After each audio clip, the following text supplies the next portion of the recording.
from the first military president, the Maradona himself. I'm talking about none other than General Ibrahim Badamasi to come 2019. But the president had come out to declare. And I quote what the IBB said. He said, older generation must give way. We have become analog. This is the digital age, and it is left for the government should be. This young man, our in-house analyst who are working with me, Sylvester is a public, okay, how do you put it? He's a policy expert who always believe in the rule of law, policy, following of the Constitution on how it should be done. Sylvester, it's good to have you on the program. Thank you so much. And also Bennett is a public affairs analyst who feels that sometimes the government should be given a chance to do what they need to do and get it right. Mr. Bennett, it's good to have you on the program. It's good to be here. All right, gentlemen, IBB had come out to say that, look, let's allow the young people to take over. That in fact we should escort Buhari, support him, work with him until 2019, and after that he should go and rest and allow young people to take over. You agree with him? Oh, very well, if you ask me, because he has done justice to the best of his ability, and I believe it's time for him to take the back chair and rest. If possible, advise and see how he can coordinate for the society to move forward. He really needs to go and rest, because this past 3 years, I'm getting to 4th year now, has really shown his ability and his capability in terms of governance. So you need to take. When you say ability and capability, what do you really mean? No, the ability that what he knows how to do best, and he has done it to his best of ability, like I said. Okay. The capability that he has all the tools, all the parameters to do what Nigerians were. But it's very unfortunate to say this, that what we expected is not what we are seeing. So he really needs to take a rest. Okay. Well, Mr. Bennett, he said that the older generation have overstayed in the corridor of power, and their ideas are becoming rusty. Obsolete, I suppose. Well, I've always maintained that it is one thing to ask for a change in leadership. It's another thing to throw up the question of what instruments do we use to determine leadership in Nigeria. Okay. If I look back to, there was a time when we had a Bankole in the House of Representatives. Yeah. There was also a time when we had a Buhari also, who purportedly went to a school in, is it in Canada or thereabouts? Okay, okay, yeah. These were youths. It's not so much about throwing up youths to lead Nigeria. Nigeria has gotten to the point where the rot is spread abroad. It touches on both the youth, on both the elderly, on just about anybody.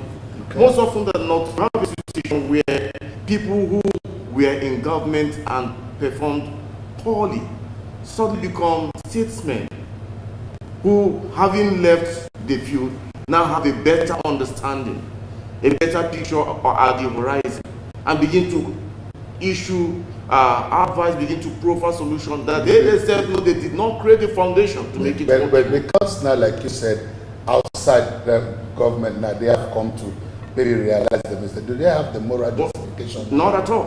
Not at all. Not at all. Not at all. A woman who performed poorly in her marriage, hence divorce, has no moral ground to issue out marital advice to another person. Even with the little experience. What experience? If she had good experience, she would still be in the marriage. That somebody is divorced after marriage, but the most important thing, you have been in marriage, and maybe you stayed for some years before getting a divorce. Wouldn't that count for experience? I don't think so. I think of course it will count for experience, but what kind of experience? The negative type, I suppose. But my point is this. Most often than not, you have people who have been in leadership, who stepped out of leadership, and begin to issue advice. First thing first, the Nigerian youth of today, without making a blanket conclusion, I'm yet to see any Nigerian youth who you can say have the mentor to take Nigeria out of the wood. And then if you move away from that conversation to say those who have been abroad, who are declaring interest to pilot the affairs of Nigeria, probably to what somebody will call the metaphorical promised land. The other question you ask yourself is, how much do they have a grasp of the situation on ground? Of the peculiarity of... Even if you have sound ideas, sound ideologies, you must narrow them down to the reality, to local realities.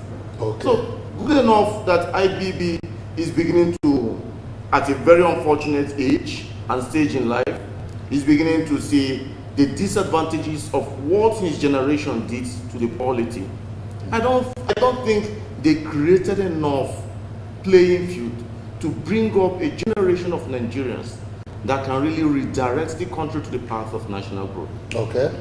So Mr. Sylvester, from what you have done, what I can take from what you have just said is that there has not been no leadership pattern. There's no leadership preparation. Because normally, if you have a child, you start preparing your child to take over from you at a certain age. You send them to school, prepare them, show them what you are doing, and direct them. The leadership so far, the older generation, have they done this to the youth? Have they tried to mentor the youth to take over from them? You see, there's something you need to understand with leadership. In as much as some leaders are, made in the process of governance or other administrative areas, Okay. you should also know that, ask questions like, when the likes of IBB, the likes of Obasanjo, the likes of Buhari during the military era, how old were they when they were in power? They were in their 30s. Good. Yakub Gowon even got married as the president. Good. So those are the things, we the youth these days, I don't know if because of the pattern of governance, of government or practicing, the democracy, I don't know why it's becoming difficult for us to take over power. See, to be very sincere, in all the literature I've gone through, I've not seen where they hand over power and give to the any power that's being handed over peacefully through negotiations is flawed. Nigeria is a case study. So you must. Our independence was negotiated from Berlin Conference, all kinds of conferences to meet to hand over that flag to us. The last time I came on Yeshua, I told you there's a difference between economic independence and political independence. And what we have at best now is political independence. That's just the flag. So the youth is to take. See, in independence, you don't ask for, you demand, you go for it. You demand. Yes, you demand for it, you go for it, you fight for it. Look at what happened in South Africa, and where is South Africa today? During that time in South Africa, they fought for it. The likes of Nelson Mandela were in 27 years. So are we saying our youth are complacent? See, I was here on the program the other day. I told you we've taken the youth. I'm part of them. We've taken the part of the Kumbes who are sleeping. It is now dawning to us that look, we've been sleeping all this while, and we need to go ahead. And because of the nature of the politics of Nigeria, youth are always used for thuggery, to rig the election. They are used as instruments, as tools to manipulate the system of governance. And now, if you've been used and you want to get into power, it becomes difficult. Because you've already indicted yourself that you are not mature enough to handle those issues. Okay, like President Babangida said that history has shown that a nation's development and progress are better in the hand of the younger generation because they are more adventurous and they are full of fresh ideas. You see, it is very true that they are more adventurous. You see, power corrupts. And power corrupts absolutely. So if you give a man who is more adventurous this same power, he will actually play with it. What we need at best, we need a good leader. A leader who have vision.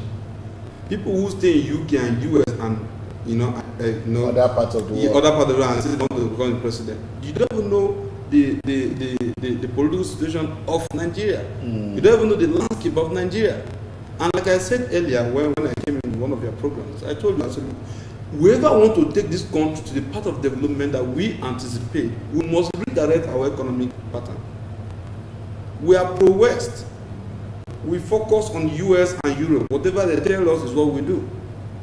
So any candidate that is coming for 2019, we should examine the person critically and see where the person focuses. But during the Abacha era, there was a time. Let me come in. Okay. Here. Let me come in here. I think the entire conversation about Nigeria is one we must take from the root. I've always maintained that you do not get rid of a tree by cutting it from the stem. Nigeria needs re-engineering. Nigeria needs absolute restructuring. Is it not too late? No, it's never too late. If it's too late for this generation, what about the generation ahead? So this generation should take the bull by the horn and change the modus operandi. So they need to change the narrative. Until we change the political narrative, until we change the structural narrative, because either way you look at it, the structural narrative has a link to the economic narrative, which has a link by extension to the political narrative. What we operate today in Nigeria is at best a theoretical state. And that's why nothing is functioning. From the economy to every aspect of the nation, nothing is functioning. And then you do not begin to talk about bringing up the youth. Who exactly is this youth? These people have been tainted. You need to understand that the political class in the country has created a formidable system. They've cut the country across certain lines. First, they made concerted effort towards polluting the education system. They degraded the education system. Because like Nelson Mandela will say, the best gift you can bequeath a man is education. Now, the Nigerian education system is nothing to write home about. And then they instituted, adventedly, they instituted mind-boggling poverty. Such that the people are busy struggling to live, struggling to earn, struggling to see the following day from another day. So at best, you have a situation where the schools are not working, poverty is rife, the per capita income is less than $2 a day, the hospitals are write-offs, just about anything. Nigeria is one difficult place to live. According to Bill Gates. As a matter of fact, the average Nigerian sees one day from another is a miracle on its own. See, so that is why this situation, the situation makes it such that the average youth is and again look at our social structure. Nigeria is more materialistic. Our value system is next to zero. Okay. So people are looking at how to outclass one another. How best they do that is not a thing of conversation anymore. How somebody does a work where perhaps the person is paid 50,000 naira at the end of the month, poor as that may be, and then suddenly the person wakes up one day and you see the person driving a car of more than 2 million naira.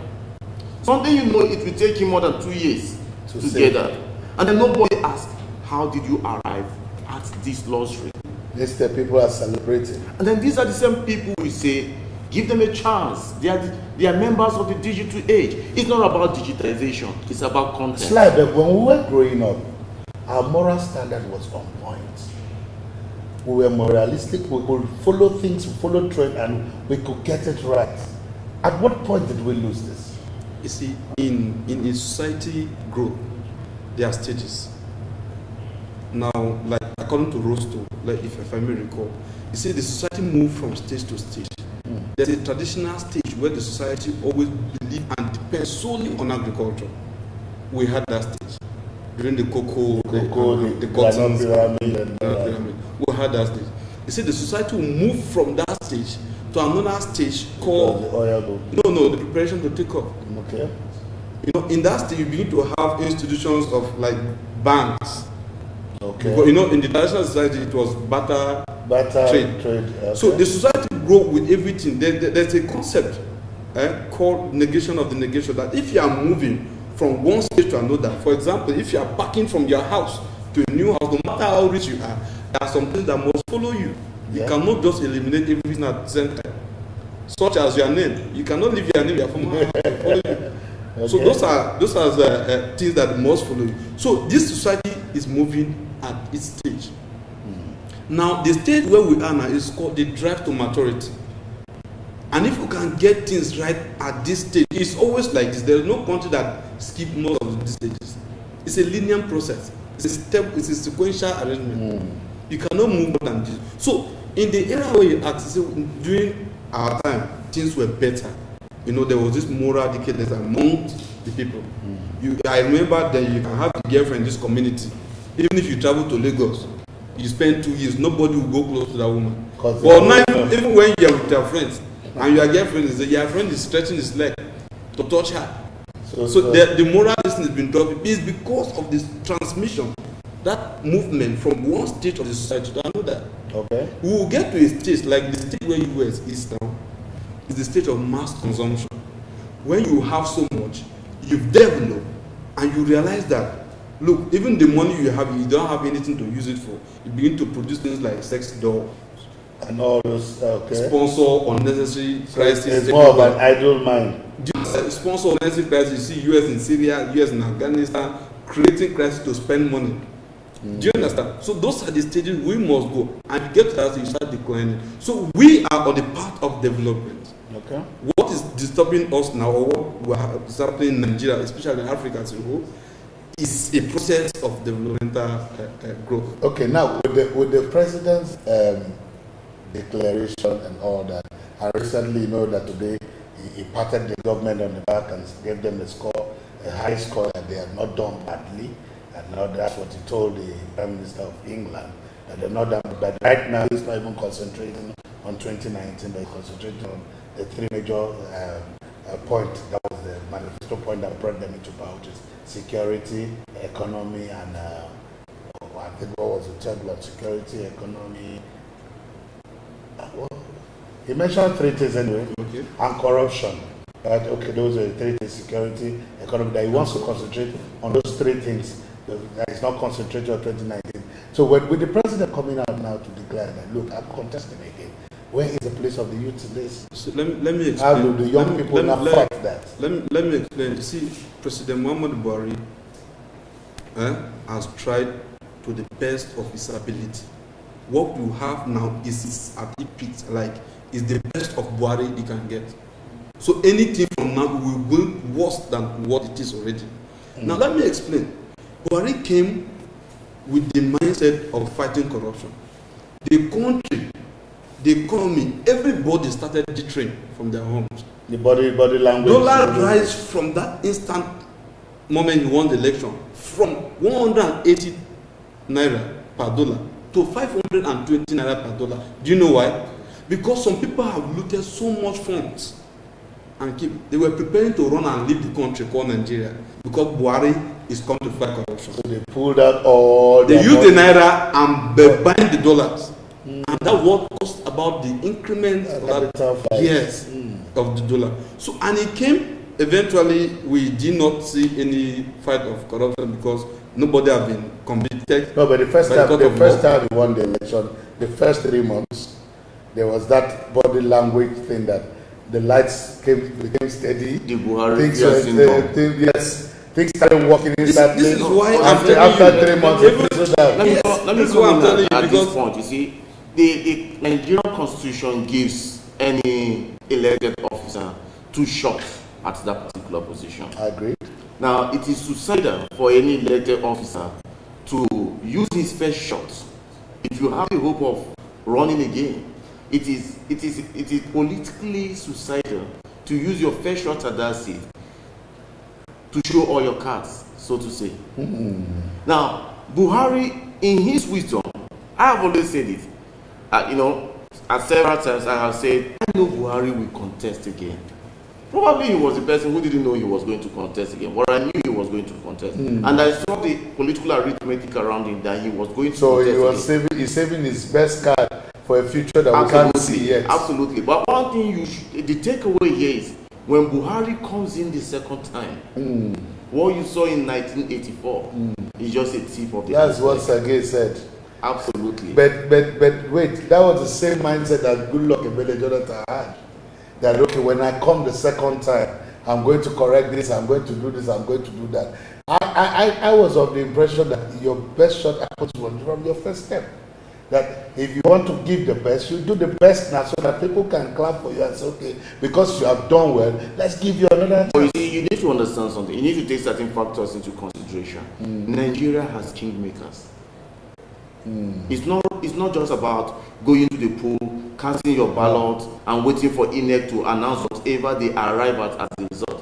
There are kingmakers. And these kingmakers of the old school. Now, of course. So how would that Think how about would they allow When a young Jonathan person was, take over? when Jonathan was something- to vie for his second term, Yeah. remember he went around the country, of course, reportedly, and he spoke with the kingmakers. Okay. You see, it's not even about the youth coming out.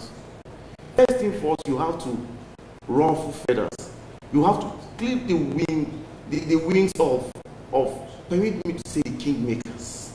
Because if you like, feel the best brains, feel the best youthful brains. If these kingmakers are not behind that person, brother, you go nowhere. But why is it like that? Why that will depend on some old men who have overstayed their welcome run our life? No, you see, me, I believe in the practices of a society. A society called Nigeria is not an exception. There's rule that some people must play. The power of the elites cannot be eliminated from the surface of the earth, including animals. If you see a bunch of cows crossing road, they are not crossing because they see an empty road. They are crossing according to cadre, according to their hierarchy. Even termites, you will see a queen. Where the queen stays is different from where the king stays, and the workers and the rest. So that's this a practical example of our society. Humans must have class stratifications. Now, there are people in the society, the people that control the society, which is the elite rule, are always behind the government. They're just behind the scene. They will just tell you, this is what you need to do. But my point is this. Even the so-called elites in our society have not helped us in any way. Okay. The elite should be able to, they're like elders. Our people who have a say that, they say elders will not sit and see children fighting. You have to caution them. They're like elders. So the elders have not played that role. They are, in our local community, if we have chiefs, they see chiefs as the wise people, right? Definitely. Local chiefs. Yeah, The they are the elders. wise, they are the elders.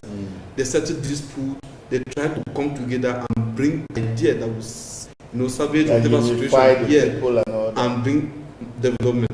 But in our own case, the elites we have in our country called Nigeria are the people helping to sabotage our effort. I wanted to Because- take you up on that. That's because- absolutely correct. Because it's out of greed. They are doing They are this.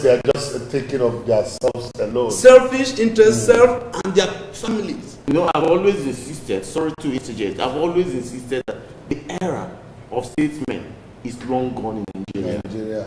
So What what we would you have- call the likes of Obasanjo, IBB, and the likes? This I is don't know. live television, so I wouldn't want to take certain risks. But permit me to say that these guys are preachers to the choir. Preaching They are to the calling choir. absolutely. Choir masters. They've been there. They did next to nothing. And some of these guys are the very reason we have the extent of rot we have today in the system. See, my point is, Okay. I don't, like I said, the position of our economy, the way our economy is being positioned, is a problem, it's a challenge. Okay. And until we redirect it, we will continue. For me, the entire policy, Politics. let's change the architecture. Okay, we'll talk about change of the architecture. And when we're going on the break now, we'll come back the break, we'll look at how expensive it is to run for the presidential position. Because the former governor of Kaduna State, like Valerie Musa, said it only takes a thief to become the president of Nigeria, because you need the amount of money it takes to run for the office of the president is just too much. It's That a put of you money. just have to steal or have to have bands of thieves that will work with you for you to get it done. So we'll discuss that when we come back from this break. Don't go anywhere. The real campaign continues after this break.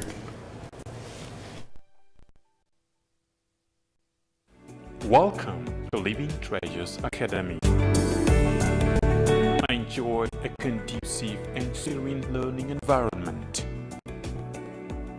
Qualified and experienced teachers. Equipped computer laboratory and library. Secured atmosphere. Extracurricular activities. An all-embracing curriculum for total development of the child. comprehensive education for leadership. Join us today from crèche to secondary levels.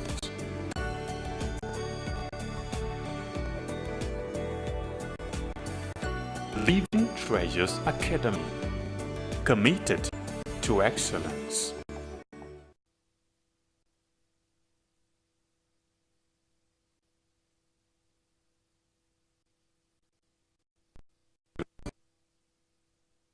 For almost a decade, the Nigerian army have given their all to ensure that our dear country is not overrun by Boko Haram insurgents.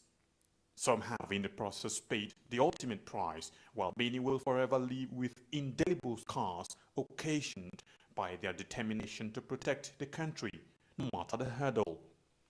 Despite these, they have remained resolute and undaunted, and today, all territories the insurgents once took control of have been recaptured and normalcy restored. And now, for the first time in a long time, the end of Boko Haram is foreseeable. Therefore, the wisest thing for the remaining insurgents to do is to surrender today or face total destruction from the army. Remember, the Nigerian army will stop at nothing to ensure that total peace is restored in all parts of the country. So, be wise and embrace peace today or get ready to be ruthlessly dealt with. This message is brought to you by the Coalition on Conflict Resolution and Human Rights in Nigeria. Nigerians have tested political parties, religion and age. It is time to get a bridge builder to heal the wounds. Hassan Dan Kwambo. Under your watch as Executive Governor of the state, you have been able to manage the state's resources in view of the numerous projects so far completed and the low statutory federal allocations accruable to the state. With your landmark achievements in healthcare, youth employment, women empowerment, road infrastructure, pipe-borne water, security, education and agricultural development, we are sure of a better Nigeria. 2019 is not about power or change, but rather it is about Dan Kwambo to replicate his humility and servant leadership. Dan Kwambo, Nigeria. Nigeria, Dan Kwambo.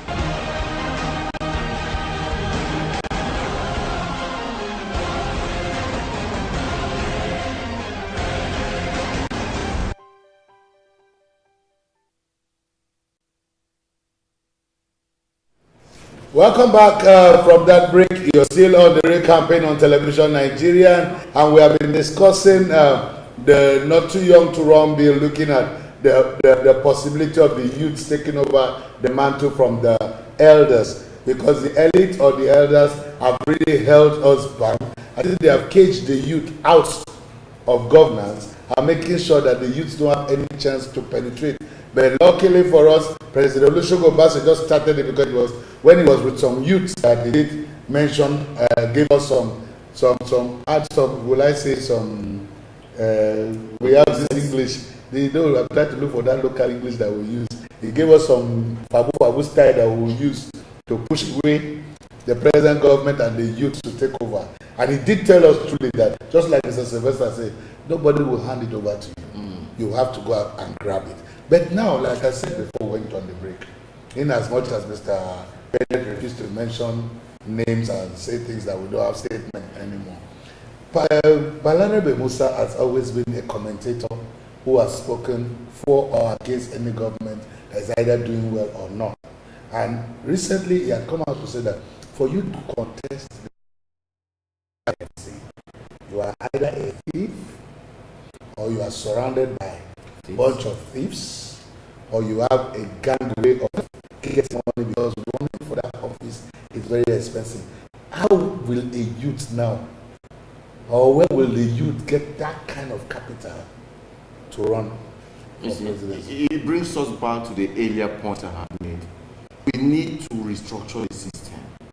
We need to change a whole lot of things. First thing first is that we need to define, and this is not just going to those in government, because there is just no way you can ask the National Assembly, for instance, to initiate laws that we put them out of business.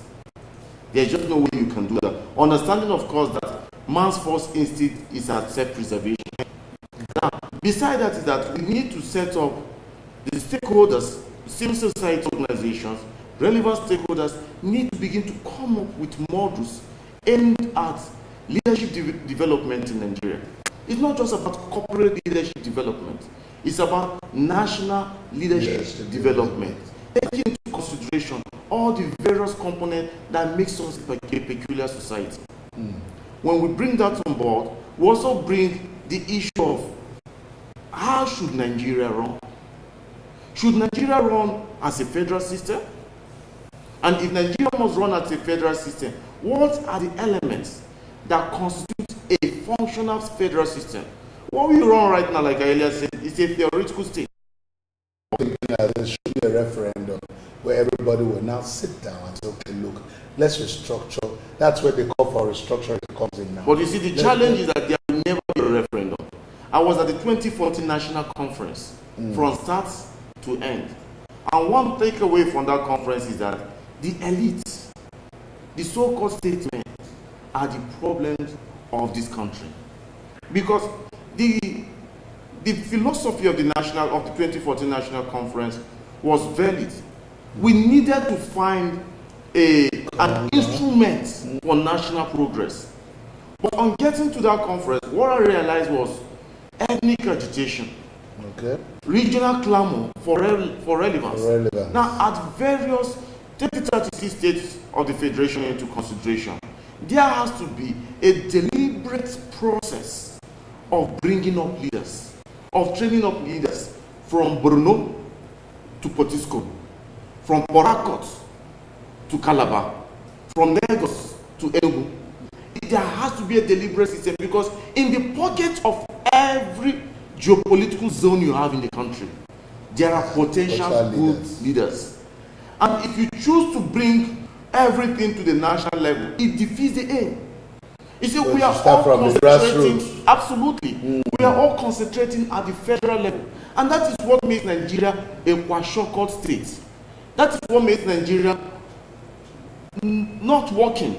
Let's start from the grassroots. Let's start from the states. Let's begin to create in our schools, from our primary schools. Let's begin to develop curriculum that will channel the minds of the young ones towards ideal leadership tendencies. Let's inculcate in them that buying fanciful cars, building mansions, owing a whole lot of vanities is not really what it takes to be an ideal person. How much impact you make in the life of the man out there, how much you contribute in national growth, in global peace and progress, how much you contribute in the entire process of building humanity is what matters. Not the cars you drive, not the houses you own. Because in the final analysis, it takes just the snap of a finger. I was in Kaduna, I spent more than 20 years in Kaduna, and I saw what violence could do. You could set up all your businesses, spend millions setting up all your businesses. You just take the snap of a finger. And an irate youth goes into the street and put down everything. So we need to start from our schools, so from our worship, needs to be absolutely. Okay, Sly. Recently there was, Showore, the Sahara reporter man, threw his ring into the ring and said, I want to contest for the presidency. I was opportune to meet with the Minister of Communication in Ibadan. It was viral that they had a face-off. Yeah. And just like we are saying here now, the elites are making sure that they don't give us that room. When I say us, because I'm a youth to go into this version. Because if you listen to that tape, you saw the way the Minister of Communication was attacking this man and telling him, look, go and first be a president of saying he was insignificant and all that. And there was this arrogance.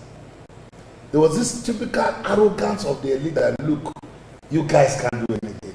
But I now also want to say, with the number that we have, because election victory is in numbers, with the number of youths that we have in this country, over 80 million, Do you think if we call up ourselves together, call up resources of even contributing maybe 100 naira or 1,000 naira each, can't we have enough to bring up a candidate to say, okay, this is the candidate for the youth?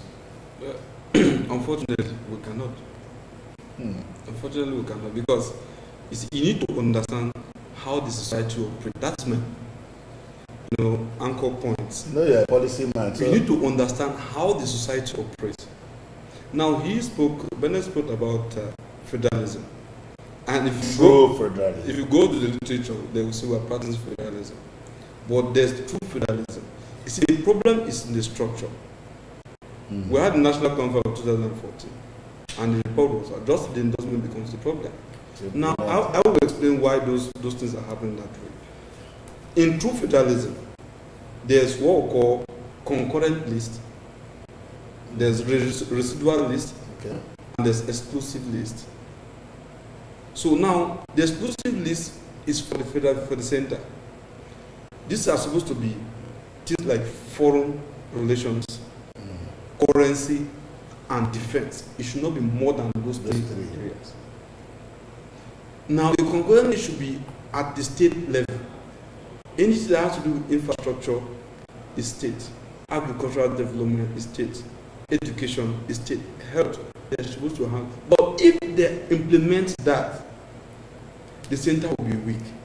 In a true federalism, we're supposed to have a weak center and a stronger tiers. Okay. Now, those tiers, with those instruments, use what you have and give us some, maybe 10% to the of the revenue to the center to run the affairs of foreign relations and defense. But we don't have that. Instead, people from those other tiers come coming every Wednesday, to be very specific, bullion vans shouting all over the city of Abuja to come and pack their monthly allocations. To beg rather. So that is where our problem is. But don't you because of that, the governors at the state level are not too relaxed. They don't work hard. They are emperors. Yes, they don't do anything. Every Wednesday, you come. Discuss how they will share the end of the month and blow it back to your state. You pay salaries and do whatever. It's government before you go there, I think one thing the Nigerian public has not looked into in the run-up to the 2019 election proper is the need to ask the fundamental question. Who will sign the 2014 National Conference document? That should be the basis upon who becomes the next president. See, there's something you need to understand, Mr. Bennett. This 2014 National Conference is not as if the people don't know the importance of that 2014 National Conference. But if it is implemented, there are some regions in this country that will suffer. See, it's not just politics of whether we don't want to develop. But there are some people from those regions were represented in that conference. They were represented, but it is not in their favor. It is not in their favor. For example, if you can give an example of any of them. Now the political system of Nigeria has shown that however you want to play it, it must favor the North. Which is not right.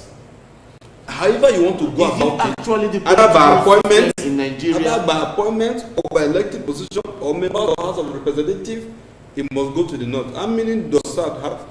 How many House of Representatives? I don't think it's a political system in Nigeria. Those are the things you begin to see. It is the interest of the political actors in Nigeria. No. The interest also has a role to play. But when the British were handed over this power to us, put the political flag to us, because it's not independent, they made people to understand that, look, if you give it to the West, you are the North, you'll be slaves forever. So hold on this, and that is why they structure in a way that North has 19 states. By the other part of the country. The other, share the rest. I appreciate if you follow the trend of activities, check all the heads of states. In order for peace to reign, they will always take it back to the North. If PDP was coming to power, it must go to the North. If APC want to go back into power after PDP, it must go to the North. If you come to national appointment, it's the North. And nobody votes for anywhere. federal character you talked about. The federal character is vague, like it's not realistic. The federal character is just there. It's politics. It's just rhetoric. It's politics. Gentlemen, we are talking about how do we move from point A to Z. We understand that point A is faulty. Should we continue to shout hooray while the house is on fire? You see, our movement, basically, I've said it very point clear, is we need to move the economic position and redirect it to another area. In as much as the Westerners, like Europe and America, have interest in Nigeria. Look at what is happening in Libya. They had interest in Libya and then... And where is Libya? Look at what is happening in Syria. So those that, anywhere there's oil, those people must have interest. But the president is meeting Donald Trump. May I say something? What do you think will be that discussion? That what? The president will be meeting Donald Trump. If the president meets Donald Trump, what I think Donald Trump will advise the president at best is not to run for 2019 election. Don't be too sure. They are more or less of the same page. They are grooming someone else who will allow them to tap into now the oil. You're not coming to another point now. So that means in but most of this there is the American factor. Before you come You don't into that understand. point, Why do we? Okay, President Muhammadu let's I've always been uncomfortable when national narrative is channeled towards a burial master. For Christ's sake, aren't we all 50-something years old? A couple of years ago, I came up with certain concepts. Why don't we, as a nation, we have concentrated so much on what happens within the shores of Nigeria? Now we need to think of how do we change our orientation and move away focus from the weak links in the chain to broader issues. For instance, Nigeria, forget about the concept of big brother. That is way gone. But Nigeria, in population, in landmass, in economic strength, we've got it working for us. So how do we use this in the West African sub-region? The richest man in Africa is domiciled in Nigeria. The richest man in Africa is domiciled in Nigeria. We have pockets of small countries in West Africa. Why don't we develop a Nigeria-centric policy towards our international relations with other West African states? It's because of the international conspiracy. No, it will not work. No, hold on. The point is this. The point, there is nothing that will not work when a people have made up their minds to face the odds. But you have said that that point A is faulty. How do you now move from a faulty point A to Z without correcting the point A? So the foundation becomes better. Now, sometimes you do not correct the foundation. Sometimes you need to step out. It's called non-partisan analysis. You need to step out of that prison. Let's develop a Nigeria-centric relations with West Africa. No, I said Nigeria-centric. What we have is African-centric. No, but other West African countries that I have been privileged to visit or work in are very, very Nigeria-centric. They want to speak like us. They want to dress like us. That is coming from they want outside. to act from us like us. They want to just flow everything Nigeria. Even Konange was invited to Dangote's daughter's wedding, and when he came there, he went back to his country. He was on YouTube telling the story of Nigeria. You could see the Let me make my point quickly. Let me make my point quickly. Yes. I have no issue they wanting to be like us. Where I have issue is we taking charge of the economy. We taking charge of their political space. But Dangote is in some of the countries taking charge. Then the government should partner Dangote.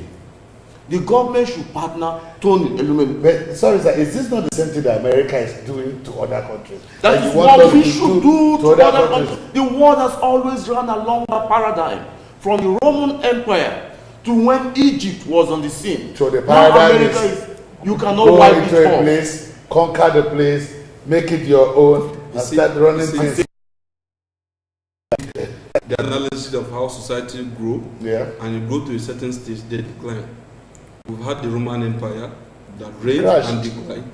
We have the British Empire that reigned and declined. Now America are involved, and they are going that whether we accept it or not. China is coming up. So it's a societal, it's in cyclical form. It moves around. You start from point A, you go around and go back to point A. Okay. Now, my point is, if the youth, that's our subject today. That's what I wanted to ask. What The is youth. the hope for the youth?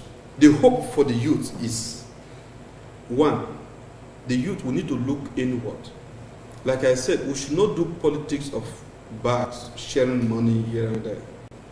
Because if we want to control where we are today, if you decide to receive money from anybody, that is how it's going to play. But me, I'm not saying that you cannot receive, because the way and manner Nigerian politicians share money, in fact, it gets to a point that they don't even share Naira. Naira is too heavy. They share in foreign currency, in dollar. So you collect and still make up your money. Now, if we are driving it towards this change we are taking for that, the youth should take over.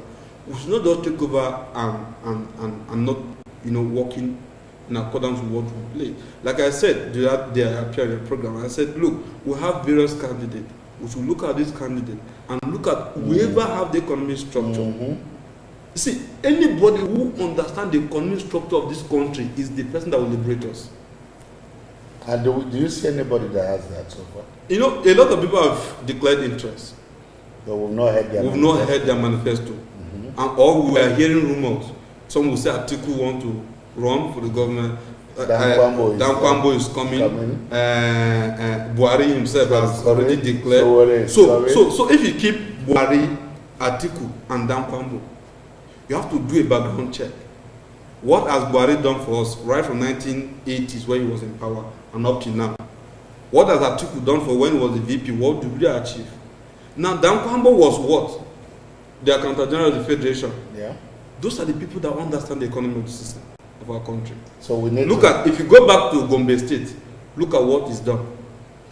Do you understand? So, in terms, if you don't have any other youthful candidate, so it's the youngest among the three I mentioned. You have mentioned. So it's more youth than the rest.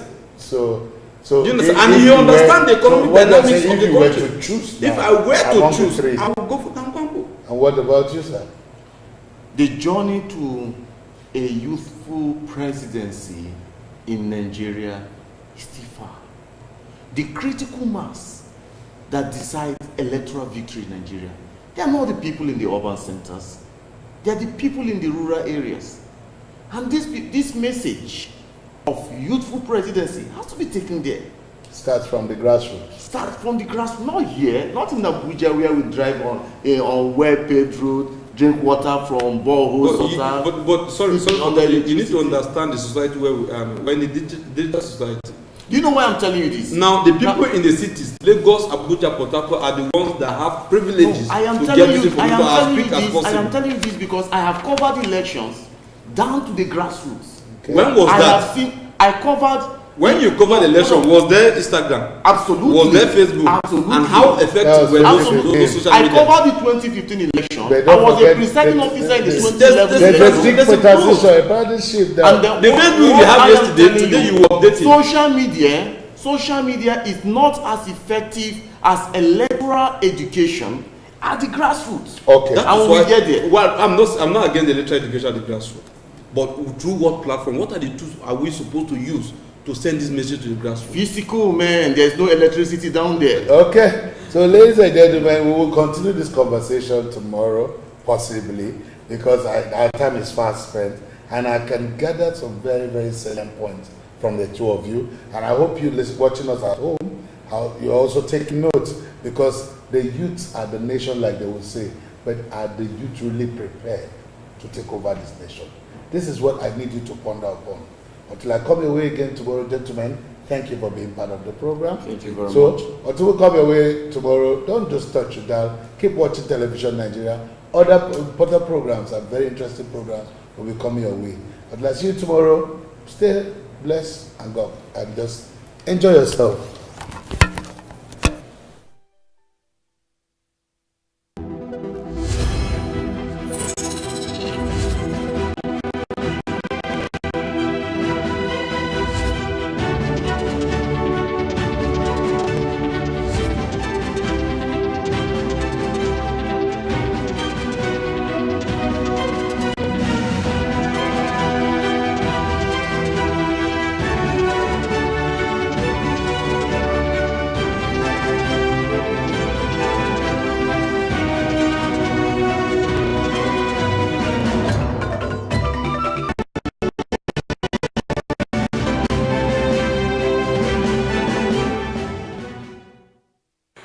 Information remains the bedrock in every stage of development.